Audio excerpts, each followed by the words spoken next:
So today we're taking a break from Sword to play a deck that I've really wanted to play since the start of the expansion, which is Fennie Ramp Dragon.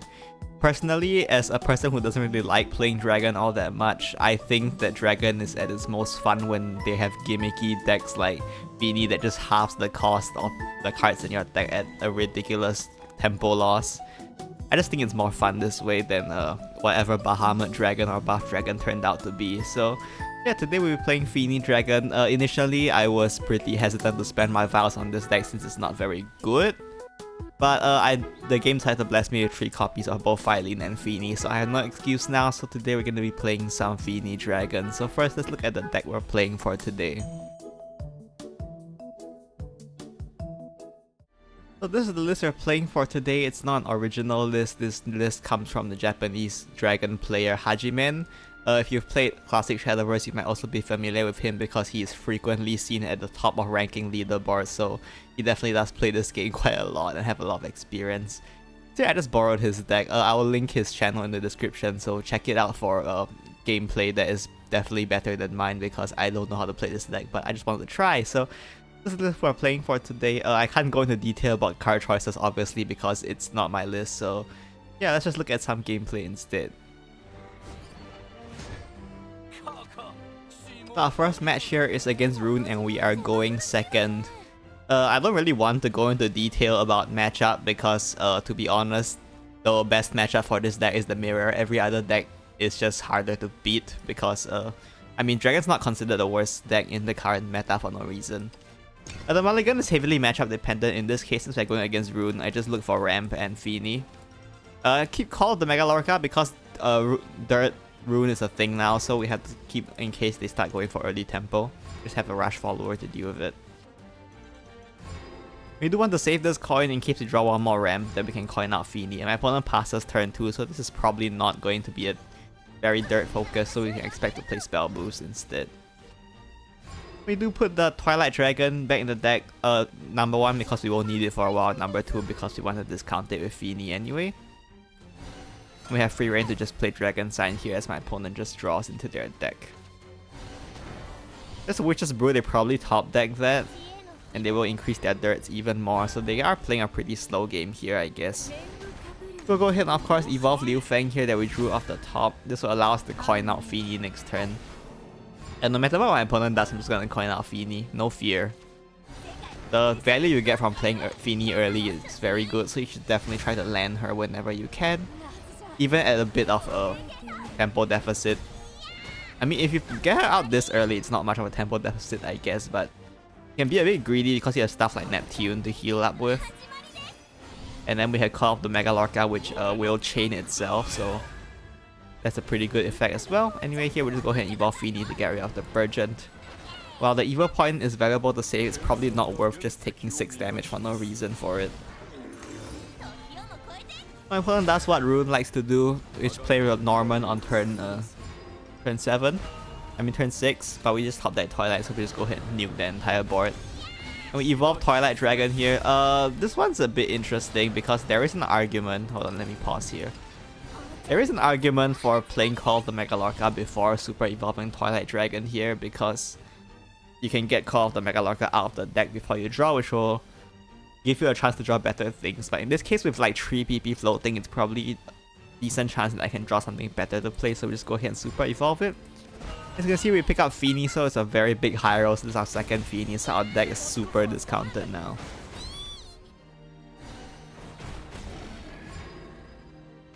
My opponent will be able to clear everything with their William, but that's fine. We go ahead and empty the Call of Mega Lorcas out of our deck before we draw this time because we can, and then just go ahead and clear this William. No reason to spend our evil point. We do play the Call of the Mega Lorca here because we need hand space if we want to open with Golden Note Melody next turn. My opponent will spend their Sage Light here clearing my board, which is very good because there is less that is spent on healing. We got Phylene here, which is very strong in this matchup, so we definitely want to make good use of that.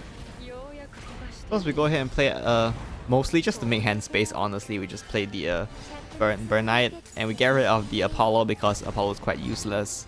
And we just pass here. It's not really worth it to spend our evil point on during this Anangrea. We can just heal back out with Neptune if we need to anyway. So taking this like 4 damage or maybe 7 if they super evolve it for some reason. Not really a big deal. We do take quite a bit of damage here though, which I guess is fine. I mean, it's not like fine, but it's fine. And here we go into what dragon has that is the main edge against the Rune matchup, which is spamming Filene's spell so that they can never play Cocytus. Of course, they can still enhance tank cooldown because it doesn't get increased, but as long as you just keep healing, it's very difficult for them to get a cooldown finish against us. And then we just use a Filene spell to prevent them from playing Cocytus. And then we can hopefully find enough Genesis Dragons for lethal along the way while we overwhelm them on board, hopefully. So there's the William, which will clear my board entirely, which is unfortunate. And we go ahead and play White Frost again. Make hand space to draw. I'll end up top decking a Genesis, so they're just dead anyway. But yeah, we probably could have stalled one more turn, so that's fine.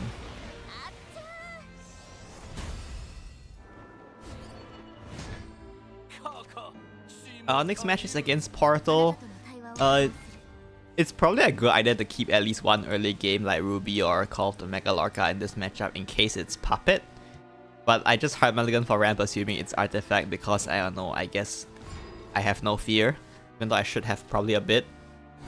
I just hard mulligan for ramp. Unfortunately didn't pick up any, so that's a bit sad. And we want to save this extra PP. It's not really worth it to spend it here, obviously. Go ahead and play Ruby, draw into our deck, try to find more ramp, and we just toss the Twilight Dragon back into the deck. My opponent playing a bit of a slow game, I guess, here, spamming our Artifact Catapults. We have to watch out for the value they can get out of these later on. But for now, at least they're not threatening us on board, which is good. So we just keep throwing things back into the deck to try to dig for ramp. Apollo back in. Pick another Call to Megalorca, which is unfortunate. Drawing too many of these will lower the value of these cards in the future, so that's a bit unfortunate. My opponent decides to go the beta route here, just poking me in the face over and over again for 3 damage, which is annoying, but it's not the end of the world. Unfortunately, still no ramp yet, so we'll have to figure out that situation for ourselves. There's a stream of life. Pretty slow turn for my opponent, no alleyway or anything, which is quite nice. But we do take another 3 damage off this beta. Which is annoying, but it's not the end of the world. Thankfully we do top deck Liu Feng here, so we do get some ramp. And we have nothing to do. No reason to coin out a Call of the Megalorca here, like at all, so we'll just go ahead and save it for healing later on with Neptune active. And there's my opponent's alleyway, which decides to show up finally. Thankfully though, if they go for beta here, they can't clear the Liu Feng, so we have a bit of a dilemma for them that way, and they do just choose to go for the damage. It's quite greedy, I would say. So we can definitely punish them here by slamming Neptune and healing up or setting up a massive board on our side. Sort of forces them into a Gamma situation if they don't want to die, I guess.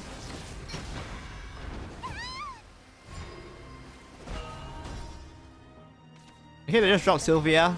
I guess they heal up while clearing my bigger followers, which is good for them, but there's a lot of Megalorcas here that is just punching them in the face, so that's good for us.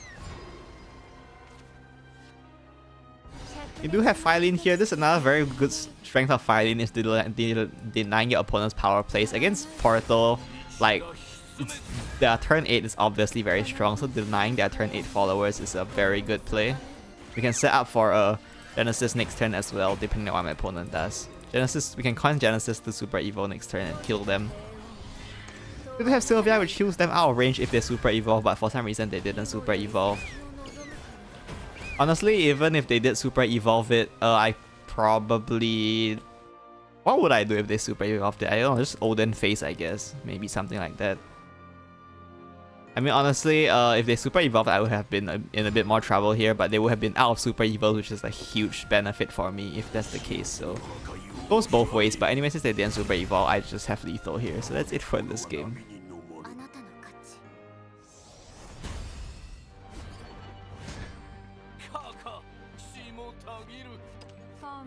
So our last game here is against Abyss. For Abyss, I assume they're aggro, so I keep Neptune. Because Neptune is very good into aggro. And I just pray I get early game followers to deal with their aggro. So they go ahead and pass here, which makes me think it might not be aggro, but we're not too sure yet. We just go ahead and play out followers while drawing into our deck. Probably should have kept the Burnout and just tossed the Golden Note or something. I doubt I'll have time to play Golden Note. But there's Mino, which makes me think this might not be aggro anymore. Go ahead and drop Phylene here. This Phylene is a bit weird, so let me explain, I guess, what my thought process was. As we know, Abyss has a 3 cost 2/4 with Rush now. And if they hit the 2/4 with Rush into my Ruby, then I have to find some way to clear it, which means I need to play Phylene out here. Especially since my best play next turn is looking to be Golden Note Melody, so I don't want to lose the tempo from letting them keep a 2/4 on board. I mean a 2/2 on board that can hit me in the face next turn, so I'll just play this Phylene out here just to deny that. But my opponent plays pretty slow turn with Shadow Crypt and Skeleton, which I guess is good for them since it sets up their Kerberos Burst later on. Unfortunately, still no ramp in sight, so we are just playing a value dragon at this point, I guess. Anyway, we go ahead and just use this Merman here and hold on to our evil point for dear life to clear this Ceres. The Ceres does tell us that this is not aggro, so we can expect a control or mid-range list. Probably a control-oriented list would run Ceres, I think. There's Aragavi, which is fine. We draw another Merman, so we're just gonna go ahead and answer that. You can see no ramp in sight, which is always very sad when you're playing Dragon, but what can you do? There's only 2 ramp cards in the entire card list right now, so. They use Mukan here, which is a bit scary. So next time we are very scared of a Shadow Crypt into Kerberos. Especially since we want to set up to play Fennie next turn, because without ramp, since we didn't get the ramp, getting to play Fennie on board is probably quite valuable for at this point, so this is a bit of a weird play, but we go ahead and use Phylene here, and the reason why we play Phylene here is because I want to increase the cost of cards in their hand. This prevents them from coining out Kerberos next turn. And if they want to play Olivia next turn, they have to coin it out, so we can at least get their extra play point out of it that way. And we just draw a Phylene here, depending on what they play, we can get them to trade into Phylene for the Bane. And we hold our evil point as well, so we have a lot of evil points here. My opponent probably doesn't want to spend an evil point clear it trading into Phylene because it's quite bad for them, so they do stop here, which is great for us because we can go ahead and slam Fennie on board. Now we have some value trading going even though we didn't get the ramp, which is good. And there's that Kerberos, which sort of expected at this point. Of course, we're gonna spend this time using that team to heal up because we can, and sort of because we don't want to die. We super evolve her as well for the extra Mega Lorcas because we need all the healing we can get. And then we just Dragon Sign to draw into our deck. We got Olivia, which is another source of healing, which is quite nice. Opponent will play their second Kerberos here. They will super evolve, of course, and somehow they do manage to get 2 of the damaging dogs, so a bit unlucky for me there, but probably not too big of a deal in the grand scheme of things. Get a punch of damage here though, which is annoying. So just go ahead and heal up here because we don't want to die, which I think is a reasonable concern. And thankfully we do pick up Mega Lorca here who can chain into a ton of healing this turn. And then we can go ahead and play Golden Note as well as to top it off to heal more as well as draw into our deck. And then we can go ahead and save our evil points here because we don't need to spend it. Sort of a save your evil points for next game kind of thing right now, but I think saving the evil points is quite important in the control matchup. They do play Yuzuki here, which is annoying.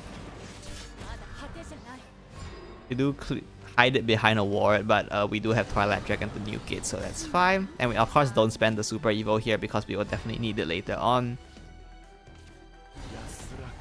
And we have a lot of hand anyway, so we don't really need to draw. The opponent plays a bunch of like random crap here, which makes me think they don't actually have Yuzuki in hand, and this will influence my play this turn. I think, does it? Is it this turn? Maybe it's not this turn. Maybe it's not this turn. Yeah, I guess it's not this turn, so we go ahead and play Olivia here. Just try to draw into another Genesis or something. We play the Liu Feng here. It's a bit of tempo to annoy them. We sort of bait out their Gensetsu. and Yuzuki is the goal, but they just play Kerberos here, so this is their last Kerberos. So after this point, we don't have to worry too much about Kerberos anymore, although we do take a ton of damage here, but Kerberos is a lot of their damage, so once they're out of Kerberos, the damage is a bit, well, quite a bit lower. It's not like necessarily 0. So we just need to heal up a bit from here and we should be in a decent position, I would hope. Let's go ahead and nuke this bot with Burn Knight. Unfortunately, we do have to toss the Fennie here because she's not. I don't think I'm gonna find time to play her, and honestly, the value I'm gonna get out of her is really not much anyway. So we'll just go ahead and draw into our deck and heal, as well as clear this Kerberos with Apollo. Let's move Gun here. Again, they're not playing Yuzuki here, which makes me very suspicious that they just don't have Yuzuki, because I feel like, I don't know, maybe you save Yuzuki like really hard, but I feel like I just didn't have Yuzuki and Ginsetsu here if they are doing a clear like this. So we go ahead and draw into our deck more. Try to put Genesis back so we can discount it with Fennie, but unfortunately we just drew it back again. Very sad. And go ahead and use Burnout to clear, and then Genesis Dragon, then Evil Face. This is a bit risky because if they're Yuzuki they can heal up, but we do have one more Genesis and they only have at most like 2 Yuzukis, I guess. And once they use out the Yuzukis, then we can just overrun them on board with Twilight. We are a bit low on deck cards, so that's a bit annoying though, but we do have quite a few big followers, so hopefully we can get a lethal that way even if they do spam Yuzuki to heal. But in this case they didn't have Yuzuki, so they are just dead to Genesis Dragon. Top deck another one really didn't matter, but you know, it's whatever.